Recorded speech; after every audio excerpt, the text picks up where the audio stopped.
तो हम बात करेंगे आपके लैक्टेशन की। तो आप लिखिए यहाँ पर लैक्टेशन।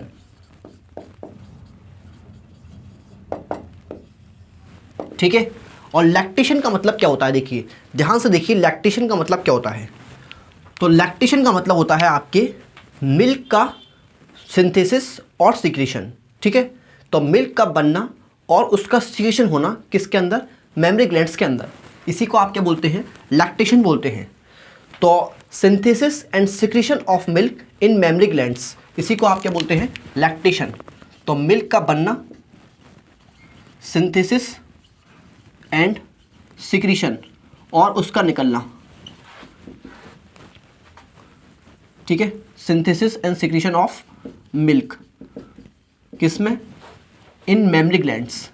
तो मेमरी ग्लैंड्स में आपके मिल्क का बनना और निकलना, इसी को आप क्या बोलते हैं, लैक्टेशन बोलते हैं।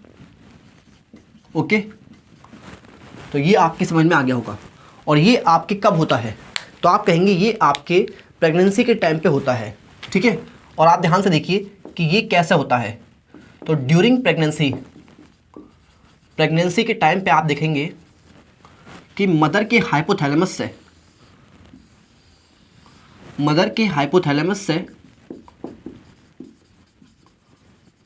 एक हार्मोन निकलता है। ठीक है, तो मदर के हाइपोथैलेमस से एक हार्मोन निकलता है जिसको आप क्या बोलते हैं, PRLRH।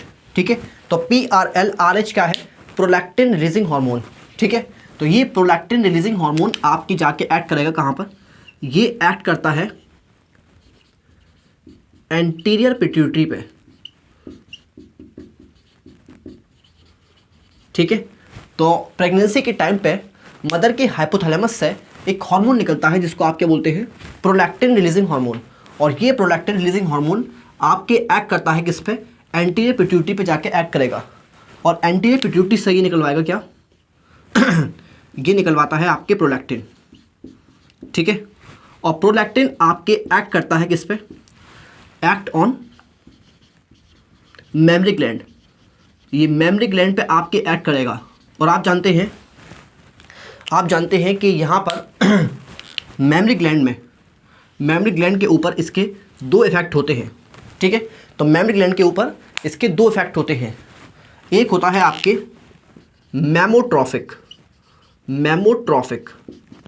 ठीक है, तो मेमो मतलब होता है मेमरी ग्लैंड और ट्रॉफिक मतलब होता है आपकी ग्रोथ। ठीक है, तो ये आप देखेंगे कि मेमरी ग्लैंड के अंदर जो एल्वुलाई है, ये एल्वुलाई का फॉर्मेशन करवाता है। ठीक है, तो इसका मतलब ये आपके मेमरी ग्लैंड का डेवलपमेंट करवाता है, उनकी ग्रोथ करवाता है। ठीक है, तो आप लिखेंगे यहाँ पे कि ये है आपकी मेमोट्रॉफिक, और मेमो मतलब मेमरी ग्लैंड और ट्रॉफिक मतलब ग्रोथ। तो ये करवाता है आपकी ग्रोथ एंड डेवलपमेंट ऑफ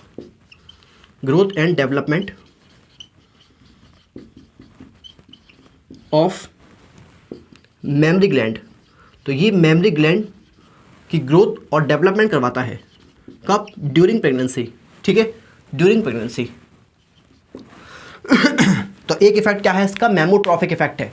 और मेमोट्रॉफिक का मतलब है कि ये ग्रोथ और डेवलपमेंट करवाएगा किसकी, मेमरी ग्लैंड की, यानी कि उसके अंदर एल्वुलाई का फॉर्मेशन करवाएगा। ठीक है, अब ये एल्वुलाई का फॉर्मेशन भी करवाएगा और एल्वुलाई के अंदर मिल्क का सिंथेसिस भी करवाएगा। ठीक है, तो आप लिखेंगे क्या, ये होता है आपके lactogenic.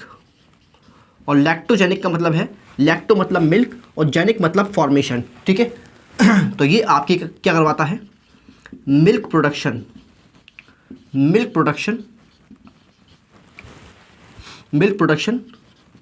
Eight 16th to 20th week. तो प्रेगनेंसी के आपके 16 से 20वें महीने में ये आपके मिल्क प्रोडक्शन करवाता है किसके अंदर, मेमरी ग्लैंड के अंदर। ठीक है, milk production in mammary gland, या आप कह सकते हैं ब्रेस्ट में। ठीक है, तो ये ब्रेस्ट में या मेमरी ग्लैंड में आपके 16 से 20वें हफ्ते के बीच में मिल्क प्रोडक्शन करवाता है। और किताब में लिखा आपके एनसीईआरटी में कि टूवर्ड द एंड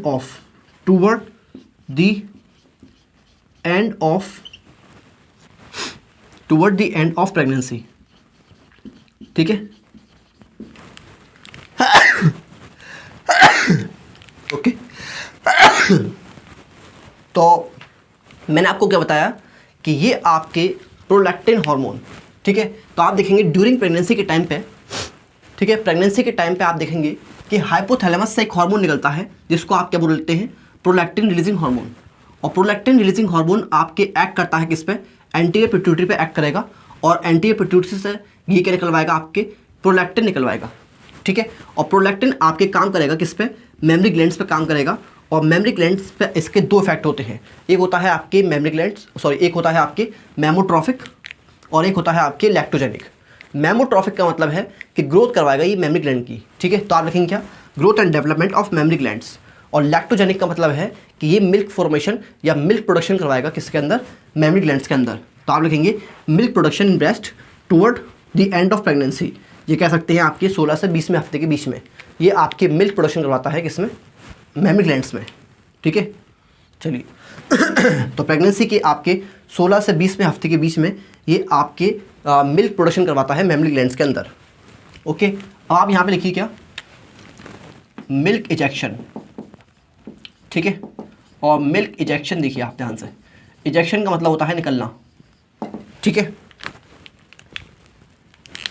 तो आप देखेंगे मिल्क इजेक्शन क्या है आपके, न्यूरो एंडोक्राइन मैकेनिज्म है। न्यूरो एंडोक्राइन मतलब इसमें नर्वस सिस्टम भी है और एंडोक्राइन सिस्टम भी आएगा, ठीक है। तो ये न्यूरो एंडोक्राइन मैकेनिज्म है, ओके। तो मिल्क इजेक्शन क्या है आपके, न्यूरो एंडोक्राइन मैकेनिज्म है। और आप देखेंगे ये कैसा है, न्यूरो एंडोक्राइन मैकेनिज्म है, ठीक है। तो आप देखिए कि जब आपके बेबी सक करेगा निपल को, ठीक है, तो जब बेबी आपके निपल को सक करेगा तो वहाँ से आपके सिग्नल जाएगा कहाँ पर, सीएनएस में, मदर के सीएनएस में सिग्नल जाएगा, ठीक है। मदर के सीएनएस में या कह सकते हैं आपके हाइपोथैलेमस में सिग्नल जाएगा, ठीक है। तो आप लिखेंगे क्या, सिग्नल जाएगा आपके कहाँ पे, सिग्नल, ठीक है। ये होगा आपके क्या, सेंसरी न्यूरॉन। सेंसरी न्यूरॉन से आपके सिग्नल जाएगा कहाँ पे, मदर के सीएनएस में, ये कह लीजिए आपके किस में, हाइपोथैलेमस में, ओके। और हाइपोथैलेमस से आपके सिग्नल जाएगा कहाँ पर, ये सिग्नल जाएगा आपके पोस्टीरियर पिट्यूटरी में, पोस्टीरियर पिट्यूटरी,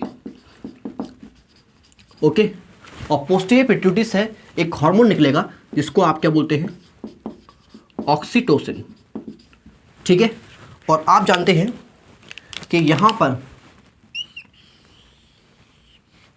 यहाँ पर एल्वलाई में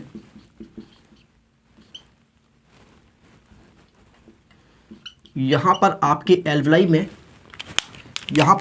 एल्वलाई में एक कवरिंग सेल होते हैं।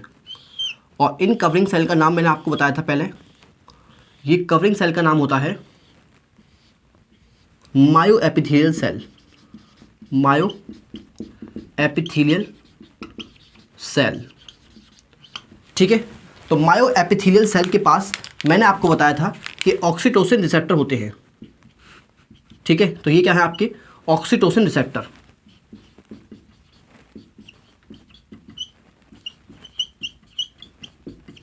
ओके। और ऑक्सीटोसिन आपके इन ऑक्सीटोसिन रिसेप्टर पे जाके बाइंड करेगा और इस वजह से आप देखेंगे कि मायो एपिथेलियल सेल क्या करेंगे, कॉन्ट्रैक्ट करेंगे, क्योंकि ये आपके बने हैं किससे, स्मूथ मसल से। तो ये आपके कॉन्ट्रैक्ट करेंगे और इनके कॉन्ट्रैक्ट करने से आपके मिल्क बाहर इजेक्ट हो जाएगा, ठीक है। तो ये आपकी समझ में आ गया होगा। तो मिल्क इजेक्शन क्या है, आपके न्यूरो एंडोक्राइन मैकेनिज्म है। मतलब इसमें आप देखेंगे कि नर्वस सिस्टम भी इन्वॉल्व है, न्यूरॉन से सिग्नल गया है यहाँ पे सीएनएस में, और आपके एंडोक्राइन सिस्टम भी है क्योंकि यहाँ पे आपके हार्मोन में निकलेगा ऑक्सीटोसिन, ठीक है। तो ये है आपके न्यूरो एंडोक्राइन मैकेनिज्म। और इसमें आप देखेंगे ध्यान से कि जब बेबी निपल को सक करेगा तो निपल को सक करने से वहाँ पे जो रिसेप्टर हैं उनसे आपके सिग्नल आपके कहाँ जाएगा, सिग्नल जाएगा सीएनएस में, ठीक है। और मदर के सीएनएस में यानी कि हाइपोथैलेमस में सिग्नल जाएगा, तो हाइपोथैलेमस से आपके सिग्नल जाएगा कहाँ पर, पोस्टीरियर पिट्यूटरी में। और पोस्टीरियर पिट्यूटरी से आपके एक हार्मोन निकलेगा जिसको आप क्या बोलते हैं, ऑक्सीटोसिन। और ऑक्सीटोसिन बाइंड करेगा आपके किस में, ये जो आपके मायो एपिथेलियल सेल होते हैं एल्वलाई पे, ठीक है। और मायो एपिथेलियल सेल आपके स्मूथ मसल से बने हैं, ठीक है। तो स्मूथ मसल से ये आपके सेल बने हैं। तो जब ये ऑक्सीटोसिन इससे बाइंड करेगा तो ये मायो एपिथेलियल सेल क्या करेंगे, कॉन्ट्रैक्ट करेंगे। और इनके कॉन्ट्रैक्शन से आप देखेंगे कि यहाँ पर जो आपकी मिल्क होगा, इसके ल्यूमेन में जो आपकी मिल्क होगा वो आपके बाहर इजेक्ट हो जाएगा, ठीक है, बाहर निकल जाएगा। और आप जानते हैं memory tubules, memory ducts, ampulla, lactiferous duct से होते हुए आपकी मिल्क बाहर आ जाएगा, ठीक है। तो ये जब ये कॉन्टैक्ट करेगा तो आपकी मिल्क इजेक्ट हो जाएगा यहाँ से। तो ये आपके समझ में आ गया होगा, ओके। तो ये आप लिख लीजिए। इसके बाद हम पढ़ेंगे कोलोस्ट्रम के बारे में, ठीक है, ये आप लिख लीजिए। तो कोलोस्ट्रम की बात करेंगे, आप हेडिंग डालिए आपके कोलोस्ट्रम, ओके। और कोलोस्ट्रम को आप फर्स्ट मिल्क भी बोलते हैं, ठीक है। तो ध्यान सुनिए कोलोस्ट्रम क्या है। तो आप देखेंगे कि प्रेगनेंसी के टाइम पे आपके मेमरी ग्लैंड्स में मिल्क प्रोड्यूस होना शुरू होता है, ठीक है। और शुरुआत में आपके जो मिल्क प्रोड्यूस होता है उसी को आप क्या बोलते हैं, कोलोस्ट्रम बोलते हैं। तो शुरुआत के 2 से 5 दिन तक जो आपके मेमरी ग्लैंड्स में मिल्क बनता है, मिल्क प्रोड्यूस होता है, उसी को आप क्या बोलते हैं, कोलोस्ट्रम बोलते हैं, ठीक है। तो आप लिखेंगे क्या, milk produced during initial days.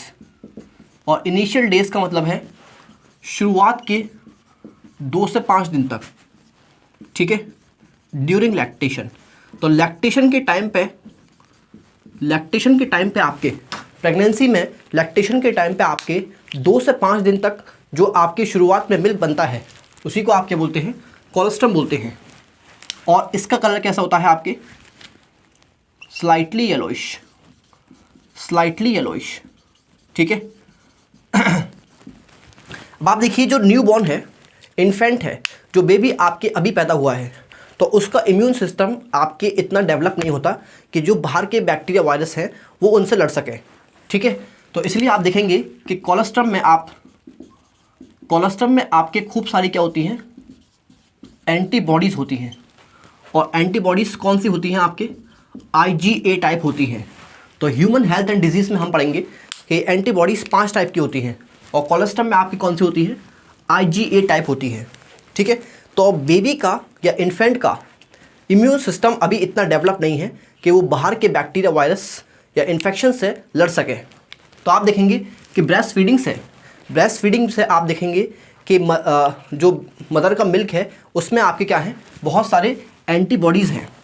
और ये एंटीबॉडीज़ आप देखेंगे कि बेबी रिसीव करेगा मदर के थ्रू, जिसकी वजह से आपके वो बाहर के इन्फेक्शन से, माइक्रोब से लड़ सकता है, ठीक है। अब आप ध्यान सुनिए कि एक्टिव और पैसिव इम्यूनिटी में क्या फ़र्क है। तो अगर ये बैक्टीरिया मेरी बॉडी में गया और अब मेरी बॉडी ने इसके खिलाफ क्या बनाई, एंटीबॉडीज़ बनाई, ठीक है। तो ये इम्यूनिटी कैसी होगी, ये इम्यूनिटी होगी आपके एक्टिव इम्यूनिटी, ठीक है, क्योंकि मेरी बॉडी ने आपके काम किया और एंटीबॉडीज़ बनाई, तो ये है आपके एक्टिव इम्यूनिटी। और पैसिव इम्यूनिटी क्या होती है, पैसिव इम्यूनिटी बोलते हैं उसको कि अगर ये बैक्टीरिया मेरी बॉडी में गया और बाहर से मैंने आपके एंटीबॉडीज़ ले ली, मेरी बॉडी ने नहीं बनाई, ये मैंने बाहर से ली है एंटीबॉडीज़, तो अब जो इम्यूनिटी मुझे मिली इन एंटीबॉडीज़ से, ये कैसी होगी आपके, ये होगी आपकी पैसिव इम्यूनिटी, ठीक है, क्योंकि मेरी बॉडी ने कुछ काम नहीं किया, मेरी बॉडी ने इस एंटीबॉडीज़ को नहीं बनाया, ओके। अब आप ध्यान सुनिए, यहाँ पर ये एंटीबॉडीज़ बेबी की बॉडी ने नहीं बनाया, ये आपके बेबी को या इन्फेंट को बाहर से मिली हैं या मदर से मिली हैं। तो ये आप देखेंगे कि ये बेबी के लिए कैसी हो गई, ये बेबी के लिए या बच्चे के लिए आपकी पैसिव इम्यूनिटी हो गई, ठीक है। तो ये आपके प्रोवाइड करेंगे क्या, प्रोवाइड पैसिव इम्यूनिटी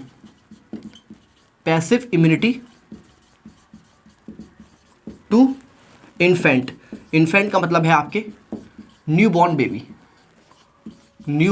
बेबी, ठीक है।